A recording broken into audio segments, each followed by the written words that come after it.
আসলে আনুমানিক তেহরান সময় রাত 3:30 দিকে হয়েছিল। প্রথমে মনে হয়েছিল যে মেঘ ডাকছে কিংবা মেঘের শব্দ। বাইরে যাওয়ার পরে দেখলাম যে না, আকাশ অনেক পরিষ্কার, মানে মেঘের কোনো চিহ্নই নাই।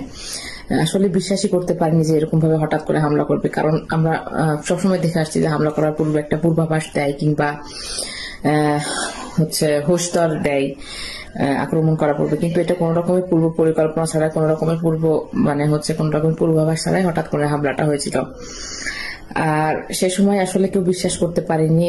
তারপরে যখন দেখলাম যে পরপর এরকম হচ্ছে, আওয়াজ পাওয়া যাচ্ছে, কামানের আওয়াজ, মিসাইলের আওয়াজ পাওয়া যাচ্ছে, পরে আর কি ইরানিরা তাদের পূর্ব অভিজ্ঞতা অনুযায়ী বললো যে আসলে এটা ইসরায়েল হামলা করেছে।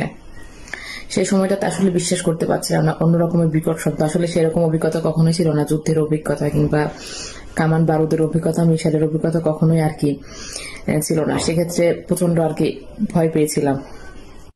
হামলাটা হয়েছিল গত বৃহস্পতিবার, অর্থাৎ এই বৃহস্পতিবার না, গত সপ্তাহে বৃহস্পতিবার অর্থাৎ শুক্রবারের রাতে।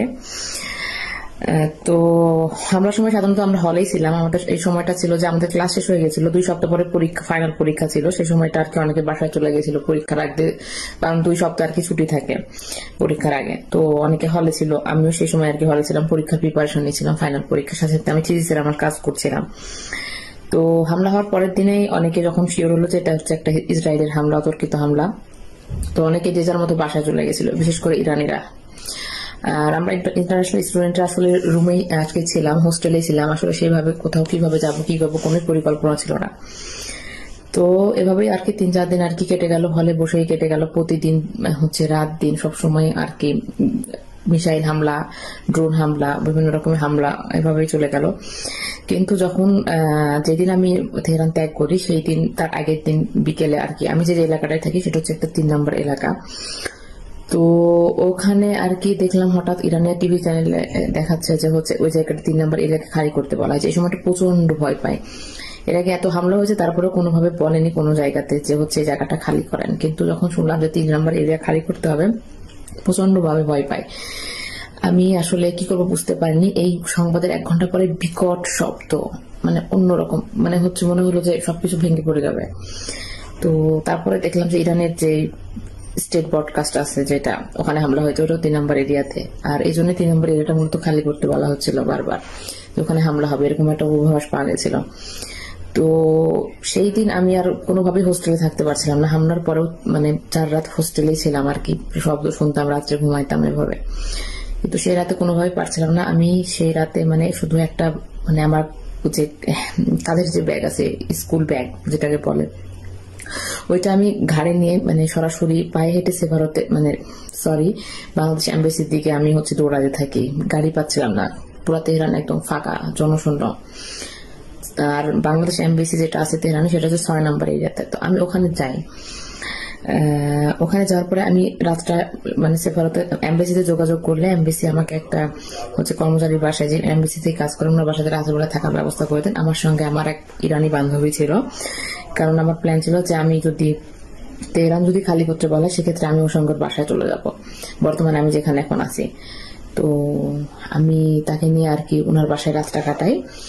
তারপরের দিনে আমি সরাসরি আবার স্বাভাবিক হলে সকালবেলাতে আমি আবার হোস্টেলে আসি। হোস্টেলে আসার পরে আমার বান্ধবী টিকিট কেটে রেখেছিল। ওর বাসাটা আপনার দক্ষিণ পশ্চিম ইরানে, তুরস্কের বর্ডারে। এটাকে বলে ওয়েস্ট আজারবাইজান প্রভিন্স, যার রাজধানী উরুমিয়া। তো ওখানকার টিকিট, তো আমরা সরাসরি সকাল 10টার বাস ছিল পরের দিন। আমি কোন রকম একটা লাগেজ, কোনো 2-4টা কাপড় চোপড় নিয়ে আর কি ওর সঙ্গে আর কি উরুমের উদ্দেশ্যে রওনা দিই। রাত 11টার দিকে আমি উরুমিয়াতে ওর বাসাতে পৌঁছাই। এখন বর্তমানে আমি উরুমিয়াতে আছি, আমার বান্ধবীর বাসাতে আছি। আমি আসার আগ দিয়ে সেফারাতে বাংলাদেশ এম্বাসিতে যোগাযোগ করেছি যে এই মুহূর্তে আর কি করা যায়, কি করণীয়। বাংলাদেশ এম্বাসি আমাকে যেটা আশ্বাস দিয়েছিল, বলেছিল যে এখন আপনাদের প্রধান কাজ একটা নির্দিষ্ট নিরাপত্তা জায়গাতে আশ্রয় গ্রহণ করা। আমাদের অ্যাম্বাসেডর স্যার তুরস্কে যোগাযোগ করছে, তুরস্কের যদি সরকার অনুমতি দেয় ভিসার, তো সেক্ষেত্রে আপনাদেরকে আমরা ভিসা দিব, বাংলাদেশ সরকারের পক্ষ থেকে আপনাদেরকে ভিসা প্রোভাইড করা হবে, আর আপনারা সেক্ষেত্রে ইস্তাম্বুল হয়ে বাংলাদেশে ফিরে যেতে পারবেন। তো যেহেতু আমাকে এই আশ্বাসটা দিয়েছিল, সেজন্য আমি সেই আশ্বাসের উপর ভিত্তি করে আমি আরো তুরস্কের এই সাইডে চলে আসছি, মানে ইরান তুরস্ক বর্ডারের কাছাকাছি। আর এখন আমি বর্তমানে উরুমিয়েতে আছি আমার ইরানি বান্ধবীর বাসাতে।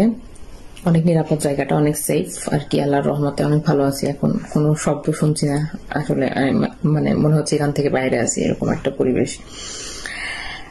আর হচ্ছে এমবেসি এখন পর্যন্ত কোনো যোগাযোগ করে নাই। আমি গত পরশুদিনও ফোন করেছি। এমবেসি একটা হচ্ছে স্টেপ হাতে নিয়েছে, হচ্ছে যারা পাকিস্তান দিয়ে যেতে চায়, পাকিস্তান সরকার বাংলাদেশিদের জন্য হচ্ছে অনারেবল ভিসা প্রোভাইড করেছে। সেক্ষেত্রে যারা পাকিস্তান দিয়ে যেতে চায় তারা হচ্ছে পাকিস্তান দিয়ে বাংলাদেশে যেতে পারবে। আমি যেহেতু তুরস্কের কাছাকাছি আছি, আমি পার্সোনালি এটা প্রিফার করছি যে আমি তুরস্ক দিয়ে বাংলাদেশে ফিরবো, আশা করছি।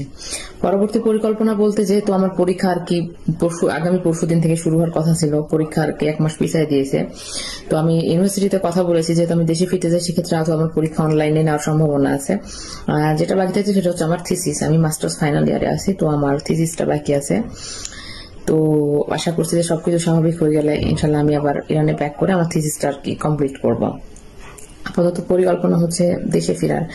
এমবেসির হচ্ছে যোগাযোগের অপেক্ষায় আছি যে হয়তো ভিসাটা প্রোভাইড করবে, এই জন্য হচ্ছে আমি অপেক্ষায় আছি। বর্তমানে আমি আমার দেশে ফেরা মূলত বাংলাদেশ এমবেসি ইরানের হাতে।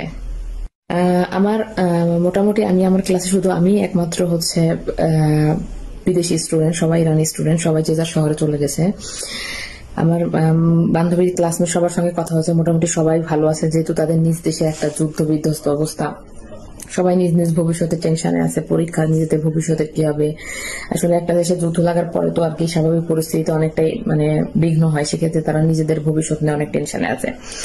শিক্ষকরা, বন্ধু বান্ধবরা মোটামুটি সবাই যে যার ফ্যামিলির কাছে আছে, অনেক ভালো সময় কাটাচ্ছে আর কি।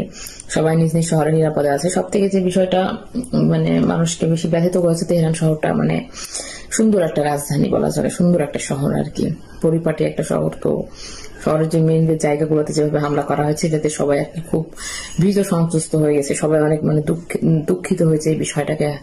মানে হাজারুল্লাহ একটা ইরানের মানে একটা রাজধানী শহর, তো এটা নিয়ে আর কি সবার একটু ভারাক্রান্ত আর কি। For more updates, follow us on Facebook, subscribe our YouTube channel, get the latest update on www.daily-sun.com.